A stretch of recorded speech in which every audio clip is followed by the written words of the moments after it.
Assalamualaikum warahmatullahi wabarakatuh. Alhamdulillah wassalatu wassalamu ala Rasulillah alladzi la nabiyya ba'dah. Bersyukur kepada Allah, bersalat kepada Rasulullah. Subhanaka la ilma lana illa ma 'allamtana innaka antal alimul hakim. Rabbi shrah li sadri wa yassir li amri wahlul 'uqdatam min lisani yafqahu qawli amma ba'd. Ibu-ibu jamaah rahimakumullah, kita lanjutkan tausiah daring yang kali ini kita masih tentang keluarga sakinah, membahas tentang poligami.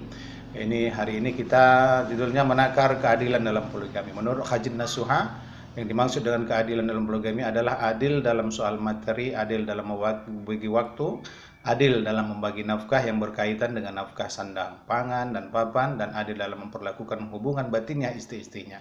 Dalam hal keadilan batiniah, menurut Hajin Nasuha, tidak dituntut oleh syariat Islam karena masalahnya berada di luar kemampuan manusia. Rasulullah SAW sangat cenderung cintanya kepada Aisyah dibandingkan kepada istri yang lainnya. Suami harus dapat berlaku adil dalam hal makanan, minum, pakaian, tempat tinggal, dan hal giliran.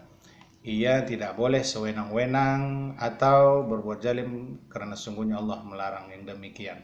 Adil bukan berarti semua harus sama, sebab tidak mungkin ada manusia yang mampu adil dalam masalah cinta dan bersetubuh. Rasulullah SAW bersabda, barang siapa memiliki dua istri, kemudian ia lebih condong kepada salah satu dari keduanya, maka ia akan datang pada hari kiamat dalam pundaknya keadaan miring. Hadis riwayat Tirmizi.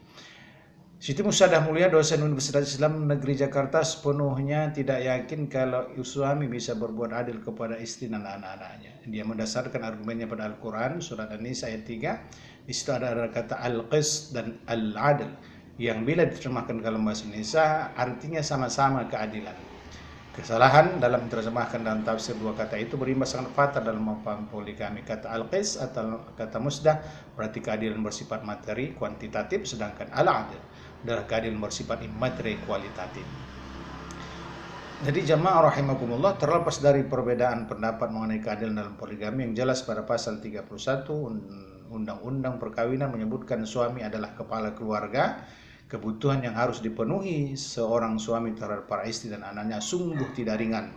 Kebutuhan pangan, nafkah, sandang, kiswah, dan papan suknah ada hal yang bersifat materi, yang immateri jauh lebih berat karena sulit dilacak parameternya. Karena itu, suami yang ingin berpoligami cenderung mengambil jalan pintas tanpa mengindahkan peraturan undang-undang yang ada. Jadi sulit untuk melakukan adil, dan mudah-mudahan kita termasuk ke dalam orang-orang yang tidak berbuat zalim dan minta hidayah dari Allah Subhanahu wa taala. Demikian tausiah kita. Subhanakallah bihamdika asyhadu an la ilaha illa anta astaghfiruka wa atubu ilaik. Assalamualaikum warahmatullahi wabarakatuh.